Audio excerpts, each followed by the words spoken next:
isi dari kitab Abnaul Imam ini yang benar yang mana, yang tambahan ini apakah bisa sebagai jadikan rujukan, ataupun kitab Sajalatul Mubarakah ini dicetak baru tapi referensi kitab aslinya di abad ke-6 pertengahan, dari situ bisa dipastikan isinya, bisa diketahui keaslian.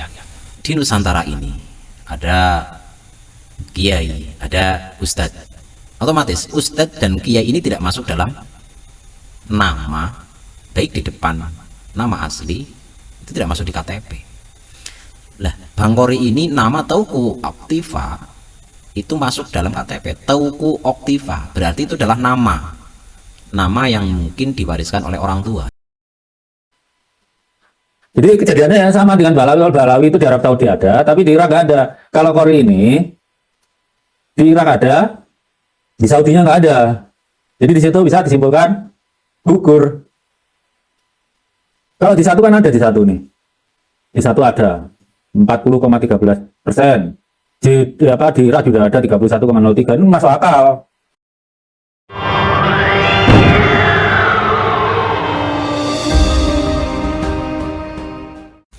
Assalamualaikum warahmatullahi wabarakatuh. Menjalankan ibadah di bulan Ramadan, semoga kita semua selalu mendapatkan keberkahan dunia dan akhirat, amin ya rabbal alamin. Langsung saja lur, kesempatan kali ini kita akan menanggapi dari apa yang beberapa hari ini sedang ramai ya, adanya diskusi online yang diprakarsai ataupun difasilitasi oleh Pada Suka TV, yang pada kesempatan beberapa hari yang lalu itu mengundang secara online Tengku Muda Qori, ada juga diundang tamu dari Sudan, yaitu Dr. Ribut Nurhuda, dan kita sudah melihat, menyimak yang telah terjadi dalam diskusi tersebut. Kita tahu semua siapa Tengku Muda Qori ataupun Bang Qori ya, yang saat ini banyak orang mengundang apa gitu ya. Yang sangat-sangat kita sayangkan adalah ucapan-ucapan dari Bang Qori ya, yang dulu berada di barisan Kiai Haji Imad, namun dalam beberapa hari yang lalu secara resmi dia mendukung dari Nazab Alawi, dan dia siap tempur sebagai barisan paling depan untuk melawan Kiai Haji Imaduddin Usman Al-Bantani. Saudaraku yang saya banggakan, kita semua tahu karakter dari Bang Qori ini ya. Sejak kita pernah jumpa, pernah duduk bersama, ngobrol bareng, ya memang seperti itu wataknya, perilakunya dan juga karakternya gitu ya, memang seperti itu. Namun terkadang manusia dalam karakter-karakter tersebut seharusnya bisa menahan diri dari ucapan-ucapan yang bisa mungkin membangkitkan emosional dari setiap lawan bicara. Dan kita pun sedikit memahami dan bisa memahami dalam sebuah perdebatan. Dalam perdebatan, setiap orang menginginkan sebuah kemenangan di titik akhir perdebatan. Namun kalau menurut kami di dalam permasalahan nasab ini bukanlah perdebatan, tapi diskusi secara baik-baik, saling adu argumen dengan data yang valid. Dan kalau memang dari data salah satu narasumber kok ada yang kurang, tentunya itu bisa dilengkapi oleh narasumber yang satunya lagi ataupun lawan dari narasumber, bukan malah justru di situ memojokkan seseorang. Dari situ saja kita semua bisa menanggapi narasi yang disampaikan. Menurut kami Tengku Muda Qori ini sudah tidak selayaknya dalam meja diskusi kalau menurut kami. Walaupun dia mengakui dia karakternya seperti itu, dan kalau memang ada orang yang mau berdiskusi dengan dia dan tidak siap menerima apa adanya karakter dia, tidak usah berdiskusi. Ya akhirnya kalau menurut kami Bang Qori ini ya nggak usah diskusi lah dengan siapapun, percuma kan, karena ujung-ujungnya tidak akan menghasilkan keputusan yang akan bisa mencerahkan kepada umat sesuai dengan kaidah keilmuan. Tapi yang muncul justru malah kemarahan, emosional, nafsu yang muncul itu. Juga sempat kami menemukan sebuah postingan dari di sebuah salah satu akun media sosial. Ternyata nama dari Bang Kori ataupun yang dulu sering diundang dengan Tengku Muda Kori ya, juga Sayyid Kori gitu kan. Ternyata ada orang yang mengupload, entah ini asli ataupun tidak, kami memang benar-benar belum tahu sebetulnya, yaitu sebuah KTP. Ternyata nama dari Tengku Muda Kori itu adalah nama yang tercantum di dalam KTP tersebut, yaitu Teuku Oktiva. Itu, mohon maaf, nama yang tertera di KTP adalah Teuku Oktiva. Berarti apa? Teuku ini bukanlah Tengku ataupun orang yang mungkin di wilayah Aceh, adalah sematan penghormatan kepada tokoh masyarakat. Karena di Nusantara ini ada kiai, ada ustadz. Otomatis ustadz dan kiai ini tidak masuk dalam nama, baik di depan nama asli, itu tidak masuk di KTP.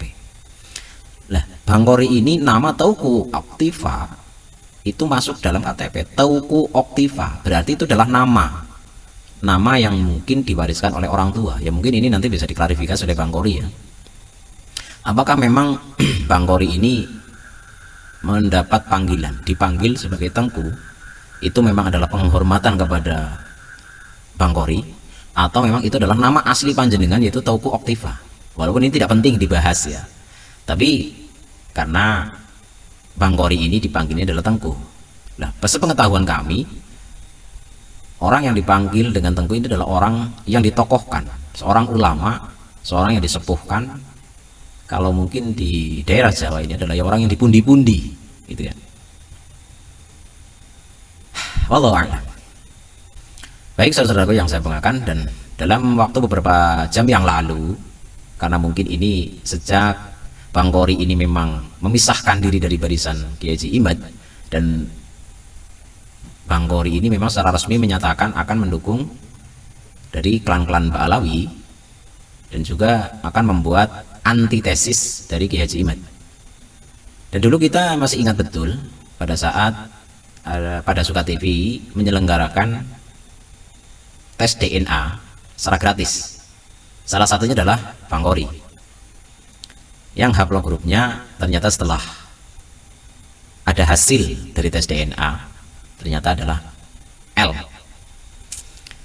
Itu pun saat ini tidak luput dari tanggapan Dr. Sugeng selaku orang yang ahli di dalam penelitian gen-gen DNA makhluk hidup. Oke ya, kita simak pemaparan dari Dr. Sugeng menanggapi dari Bang Kori ya. Oke lor, kita simak bareng-bareng ya lor ya, kita simak, kita dengarkan bersama. Kori cuma ngambil paket hemat ya, dia nanti sponsori enggak. Bisa kalian lihat hasilnya di sini nih. Jadi Kori itu LM20. Sebetulnya kalau saya haplogrup L itu bisa dimengerti kalau asalnya dari bekas Kekaisaran Persia. Jadi di sana ada kebiasaan memang kalau ibunya Saripah atau Sayyidah ya, anaknya itu juga dipanggil Sayyid. Orang-orang Syiah itu nggak berani mengatakan, sepanjang pengetahuan saya ya, walaupun lewat anak perempuan itu tetap keturunan Nabi. Apalagi beberapa anak Obah Al-Hasani juga ada yang mencatat keturunan yang lewat garis parental. Parental maksudnya kan laki perempuan, laki perempuan, laki perempuan, dan seterusnya gitu. Nah, jadi pertanyaan hari ini adalah, apakah mungkin Kori itu keturunan jalur lelaki Nabi Ibrahim? Metodenya kita pakai yang sama dengan kemarin itu. Nabi Ibrahim kan, Nabi Ibrahim itu asalnya dari Irak, menetap di sekarang Palestina itu sampai wafatnya, tapi juga punya anak di. Jadi pertanyaan hari ini adalah, apakah mungkin Kori itu keturunan jalur lelaki Nabi Ibrahim? Metodenya kita pakai yang sama dengan kemarin itu. Nabi Ibrahim kan, Nabi Ibrahim itu asalnya dari Irak, menetap di sekarang Palestina itu sampai wafatnya, tapi juga punya anak di Arab Saudi, Mekah sekarang, Nabi Ismail gitu kan. Jadi dengan logika seperti itu, dan ada datanya harusnya, maka yang satu haplogrup dengan Nabi Ibrahim, yang haplogrupnya kira-kira umurnya ya antara 5.000, 4.000 sampai 6.000 lah. Karena kalau kita hitung pakai laju evolusi yang memang sampai 5.900 tahun yang lalu, Itu udah toleransi maksimal tuh 5%. Tapi paling mudahnya itu sekitar 4.000 berapa? 4.000 kurang lebih 4.300 lebih lah, 4.400 lah. Jadi di antara IS kita ambil tengahnya 40 grup umur 5 ribuan tahun lah. Itu berarti harus ada di Irak, di Arab Saudi dan harusnya ada di Palestina. Cuma di Palestina maksudnya Bani Israel itu kan terdisplace berulang kali. Tapi kemarin saya cek juga masih ada, Bani Ishaq itu masih ada di 3081 kalau Bani Ishaq. Tapi kita ambil yang lah karena dia kan mengklaim keturunannya Imam Ali. Jadi kita cukup tahu ada nggak di Irak dan di Saudi. Itu yang penting. Kembali ke paper yang sama kemarin ya, kita cek aja mungkin nggak itu. Lihat, nah ini papernya kan. Kori tadi dilihat, saya belum lihat ya. Kalau kalian belum lihat ini nih. Kori kan upload grupnya L nih, ini nih. Ini kan Kori nih. Ini Kori. Terus sekarang kita lihat apakah upload grup L itu ada di Irak. Kita lihat di paper yang sama dengan kemarin. L, mana L tuh? Ini L. Mana Irak? Irak L. Sekarang kita lihat LM20 itu masuk mana ya? LM20. Kalau L saja ada. Oh, ada deh. Ada di Irak, LM20 ada. Harus kita akui ada nih ya. LM20 ada kurang dari 1% lah, dikit gitu. Itu karena posisinya cukup dekat dengan India. Jadi kan LM20 tuh. Tapi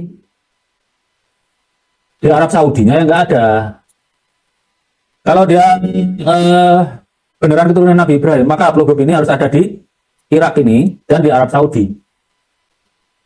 Jadi kejadiannya sama dengan Balawi. Balawi itu di Arab Saudi ada, tapi di Irak nggak ada. Kalau Kori ini di Irak ada, di Saudinya nggak ada. Jadi di situ bisa disimpulkan gugur. Kalau di satu kan ada di satu nih. Di satu ada 40,13%. Di Irak juga ada 31,03. Ini masuk akal. Sepanjang itu pasti turunannya banyak deh dari 5.000 tahun lalu masih dikit. Ini 0,99 ini berarti baru datang itu. Kecil banget. Pendatang katakanlah pendatang. Kalau 31,3 kan gede nih. Sekarang Irak, lihat Irak itu yang besar R dengan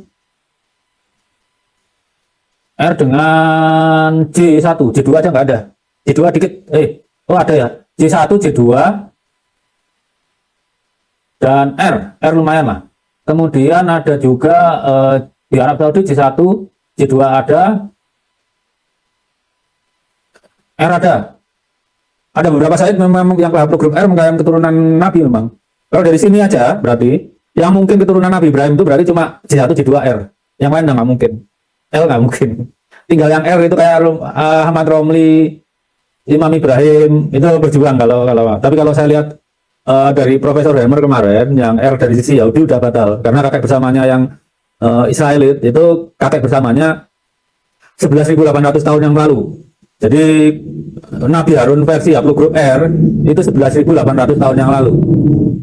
Kita belum tahu versi Alawiyin yang maksudnya keturunan Imam Ali yang haplogrup R itu kakek bersamanya umurnya berapa. Tapi dari sini kita lihat bahwa dari sekian banyak yang mengklaim dari sisi ini aja loh ya, komposisi haplogrup penyusun Irak dan Saudi, maka yang mungkin itu cuma J1, J2 dan R. Dan itu memang sudah dari lama di situ karena kita ingat peradaban Persia itu sudah lebih apa ya, sama tuanya lah dengan Babilonia. Artinya keturunan bangsa Persia ya memang kemana-mana, termasuk di Jazirah Arab ya pasti ada. Jadi dari sini aja yang mungkin kalau kita anggap kita belum tahu keturunannya haplogrupnya Nabi Muhammad, betul-betul nggak tahu, maka yang mungkin itu cuma J1, J2 dan R. Yang lain nggak mungkin dah. Kori nggak mungkin, karena apa? Benar ada L, tapi kecil 0,99%, kurang dari 1%, itu menunjukkan dia pendatang di tempat itu. Kemudian di Arab Saudinya nggak ada, ya mungkin ada itu kecil banget, kecil, sampai nggak signifikan lah dihitung gitu.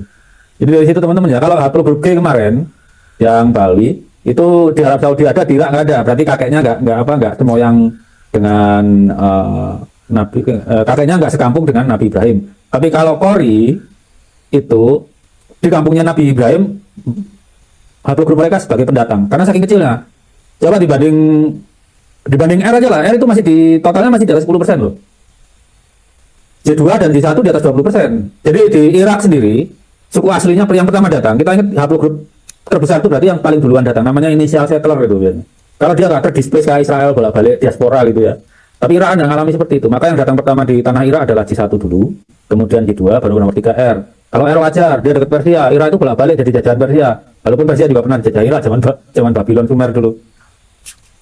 Jadi sampai sini udah jelas ya. Jadi dari taktik yang sama kemarin kita yang baru itu, haplogrup L itu ada di Irak, tapi kecil.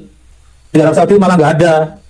Kalaupun dia datang dari Irak, maka harusnya cukup besar di baik di Saudi dan Irak, karena di Saudi kan keturunan Nabi Ismail, satu haplogrup dengan bapaknya Nabi Ibrahim. Ya, sampai segitu aja.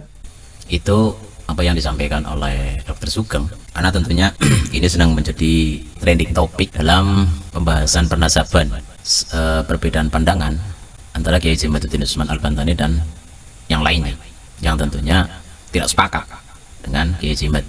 Terus kita juga sudah menyimak seperti apa video yang sudah saya up, untuk lengkapnya di deskripsi ya, nanti kita sematkan linknya.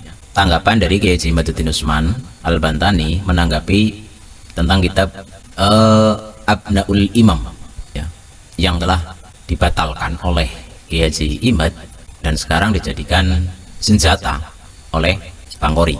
Abnaul Imam setahu kami, seperti apa yang sering kita dengar dan kita terima, ini adalah kitab Abnaul Imam yang sekarang menjadi rujukan dari Tengku Muda Qori untuk dijadikan sebagai senjata antitesis dari Kiai Haji Imaduddin Usman Al-Bantani. Abnaul Imam ini ditahqiq di abad 10 oleh Ibnu Sotaqoh yang katanya bersumber dari kitab abad kelima. Namun kitab aslinya tidak bisa diperlihatkan, tidak bisa dibuktikan, tidak bisa dimunculkan, dan ternyata di situ di dalam kitab Abnaul Imam ini ternyata sudah banyak tambahan-tambahan. Dari situ saja kita bisa mengambil sebuah kesimpulan, isi dari kitab Abnaul Imam ini yang benar yang mana, yang tambahan-tambahan ini apakah bisa sebagai jadikan rujukan, dan tidak bisa diketahui mana data yang asli dan mana data yang tambahan. Dari situ saja kan akhirnya kita menjadi rancu loh. Walaupun kitab Syajaratul Mubarakah ini dicetak baru, tapi referensi kitab aslinya di abad ke-6 pertengahan itu kan, dari situ bisa dipastikan isinya, bisa diketahui keaslian sebagai sumber validitas data. Dan juga kita masih ingat betul Bang Qori dulu ya, sebelum belok dalam tikungan tajam ke arah Ba'alawi sekarang, dia telah memalsukan, mengatakan bahwa kitab Abnaul Imam ini adalah kitab palsu, gitu kan? Itu dia sendiri yang ngomong dulu loh. Dan sekarang Bang Qori ini memaksa agar kedudukan antara Asyajaratul Mubarakah dengan kitab Abnaul Imam ini sejajar kedudukannya. Itu dipaksakan oleh Tengku Muda Qori. Semoga ini bisa menjadi wawasan bagi teman-teman kita, baik yang mendukung tesis Kiai Haji Imad ataupun yang mendukung antitesis dari Bang Qori. Jadi semua kejadian dengan maraknya permasalahan nasab Ba'alawi ini sampai saat ini belum selesai. Ini menunjukkan eksistensi permasalahan nasab Ba'alawi yang mencantolkan kepada Rasulullah SAW ini sangat penting. Karena apa? Karena ini berkaitan dengan nasab suci Kanjeng Nabi Muhammad SAW yang harus dijaga oleh seluruh umat Islam. Semoga sedikit yang saya sampaikan ini bisa sebagai pencerahan, gitu kan? Pencerahan bagi teman-teman kita dari para mukibin, dari mukibin Bang Qori, mukibin Ba'alawi. Semoga kita selalu diberikan hidayah taufik ma'an dari Allah Subhanahu wa taala untuk tetap menjaga persatuan, tetap menjaga keutuhan Negara Kesatuan Republik Indonesia dari rongrongan orang-orang yang akan memecah belah umat, memecah belah keutuhan bangsa, dari para orang-orang yang memanfaatkan kedudukan untuk kepentingan pribadi dan golongannya mereka sendiri, tapi bukan untuk kemaslahatan bangsa Indonesia. Itulah suratul mustaqim. Assalamualaikum warahmatullahi wabarakatuh.